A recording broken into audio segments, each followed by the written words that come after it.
Hello दोस्तों, hip replacement के बारे में जब पेशेंट को बताया जाता है तो उसको एकदम से घबराहट सी हो जाती है, क्योंकि वो सोचता है कि पता नहीं कूल्हा बदलाऊंगा तो कितने दिन का तो बेड रेस्ट रहेगा, कितना दर्द रहेगा, कितना चलेगा, मेरी लाइफ का क्या होगा।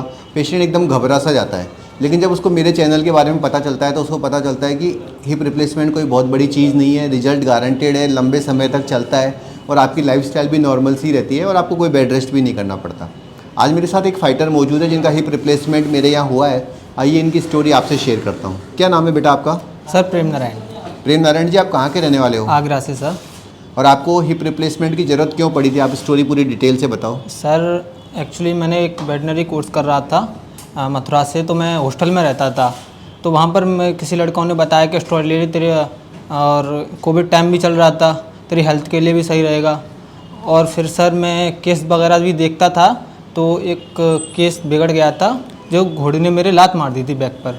अच्छा। हाँ, तो उससे चोट आई थी। फिर तब तो कोई दिक्कत नहीं हुई थी सर।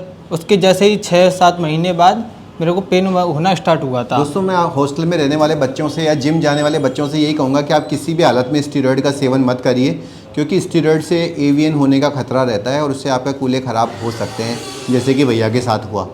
तो बेटा आपको फिर आपने कोई दवाइयाँ, टोना टोटका या कोई ड्रिल होल इस तरह की कुछ आजमाए थे? सर मैंने 4 महीने पहले ड्रिल होल करवा रखा है। कितना फ़ायदा हुआ आपको उससे? उससे फ़ायदा हुआ था कि 1-2 महीने ही मेरे को आराम मिला था। फिर उसके बाद मेरे को वही लगा कि कंडीशन मेरी अभी ख़राब है, मुझे कोई फ़ायदा नहीं है। लेकिन जिसने डॉक्टर ने किया था उसने बोला था कि आपको 1-2 साल कट जाएगा आपको। दोस्तों, मैं तो चलो बात मान भी लूँ, अगर 1-2 साल भी कट जाता है तो कोई बहुत बड़ी बात थोड़ी है। इसके लिए आप एनेस्थीसिया का रिस्क ले रहे हो। ड्रिल होल टेक्नोलॉजी पे दोस्तों मेरा बिल्कुल भी विश्वास नहीं है। PRP, CRP, TRP, drill hole, चूरण, चटनी, मालिश, पहलवान, पाठ पूजा, टोना टोटका, इन सब से अगर सब होता तो बड़े बड़े लोग क्यों हिप रिप्लेसमेंट कराते? सब लोग टोने टोटके करके बैठे रहते। लेकिन साइंस बहुत डेवलप हो चुकी है और हिप रिप्लेसमेंट एक सक्सेसफुल सर्जरी है। बेटा आपको मेरे बारे में कैसे मालूम चला?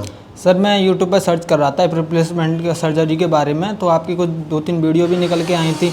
मैंने उनको देखा, फिर मैंने बात करने की कोशिश की, फिर मुझे लगा कि फ्रॉड वगैरह होगा, छोड़ो इसे नहीं देखते हैं। तो फिर उसके बाद मैंने हिम्मत करके बात की आपसे, तो आपके किसी असिस्टेंट ने कॉल उठाया था मेरा, उनसे बात हुई थी। फिर उन्होंने 2-3 नंबर दिए थे जो कि हमारे यूपी से ही थे, जिन्होंने करवाया था। उनसे मेरी बात हुई थी, उन्होंने बहुत अच्छा रिजल्ट बताया था कि वो चल रहे हैं, फिर रहे हैं, कोई दिक्कत नहीं है। उन्होंने बोला कि हमको अभी लगता है कि हमने कोई सर्जरी वगैरह नहीं करवाई है, हम तो बढ़िया हैं।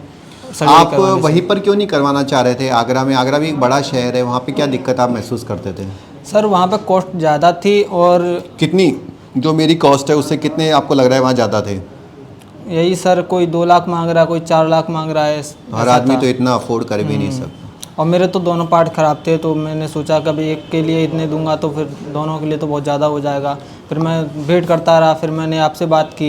आपका यहाँ का एक्सपीरियंस कैसा रहा? क्योंकि जब मैं आप मेरे पास आए थे, क्योंकि आपने ड्रिल होल टेक्नोलॉजी से एक हॉस्पिटल में सर्जरी करवाई हुई थी, वहाँ पे आपका दर्द का एक्सपीरियंस रहा था, तो आप डरे हुए थे कि सर इस बार पता नहीं कितना दर्द होगा, ये भी तो आप सोच रहे थे ना? सर ऐसा हुआ था, मेरे पास में ही एक पड़ोसी हैं, उन्होंने करवाया था हिप रिप्लेसमेंट। तो उन्होंने बताया था कि दर्द बहुत होता है, 2-3 दिन तक दर्द रहता है। मेरे को बहुत डर लग रहा था कि मैं क्या होगा, कैसे होगा, क्या तो सुनी सुनाई बातों पे देखिए, हिंदुस्तान की अपने यहाँ की खास बात यह है कि यहाँ पे हर आदमी डॉक्टर है और हर आदमी दूसरे को डिस्करेज करता है। अब इनको किसी ने डरा दिया कि दर्द बहुत होता है। कितना दर्द हुआ बेटा आपको ऑपरेशन में, मुझे बताओ यहाँ पे? ऑपरेशन में तो सर कोई दर्द नहीं हुआ, एनेस्थीसिया दे दिया था मुझे और कोई दिक्कत नहीं हुई थी। लेकिन हाँ, उसके जैसे ही मैं होश में आया उसके बाद थोड़ा हल्का सा दर्द महसूस हुआ। फिर चिल्ला रहे थे क्या आप दर्द से? नहीं, चिल्लाया तो नहीं था, लेकिन कंट्रोल मतलब सहन करने लायक दर्द था, एडजस्टेबल होता है मतलब। तो दोस्तों, दर्द जो होता है वो हमारे पास जो एडवांस टेक्नोलॉजी है उसकी वजह से हम ज़्यादा दर्द वाला काम नहीं करते और बहुत कम दर्द में हो जाता है। ऑपरेशन के कितने दिन बाद आपने चलना स्टार्ट कर दिया था? मैंने सर 24 घंटे बाद स्टार्ट कर दिया था चलना। तो आपको उम्मीद थी क्या कि मैं इतना फास्ट रिकवर कर जाऊँगा? हाँ उम्मीद थी, आपके यहाँ आने से उम्मीद थी। क्या दूसरी जगह का तो मैं कह नहीं सकता हूँ कि हो जाता है या नहीं हो पाता, लेकिन आपके यहाँ आने से मुझे उम्मीद थी। मैंने और लोगों से बात कर रखी थी जिन्होंने आपके यहाँ करवाया था, तो उनसे मेरे को हिम्मत मिली थी।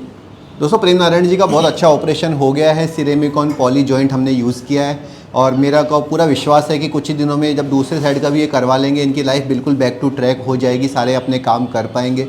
अगर आप लोगों को भी लिगामेंट की या कूल्हा प्रत्यारोपण की या शोल्डर डिसलोकेशन की इंडिकेशन बताई गई है और आपके मन में कोई कन्फ्यूजन चल रहा है तो आप नीचे लिखे गए नंबरों पर संपर्क करो। मैं 3 चीज़ों का विश्वास दिला सकता हूँ, ना तो हमसे कम खर्च में कोई कर पाएगा, ना हमसे ज़्यादा गारंटी में कोई कर पाएगा, और आपको जो सेटिस्फेक्शन हमारे यहाँ फील होगा आप खुद ही रिकमेंड करोगे 4 जगह और कि भाई यहीं पे आना चाहिए। तो बेटा बहुत बहुत बधाई हो आपको, और आज से आपकी नई लाइफ शुरू हो गई है। ठीक है, थैंक यू सर। चलो कॉन्ग्रेचुलेशन।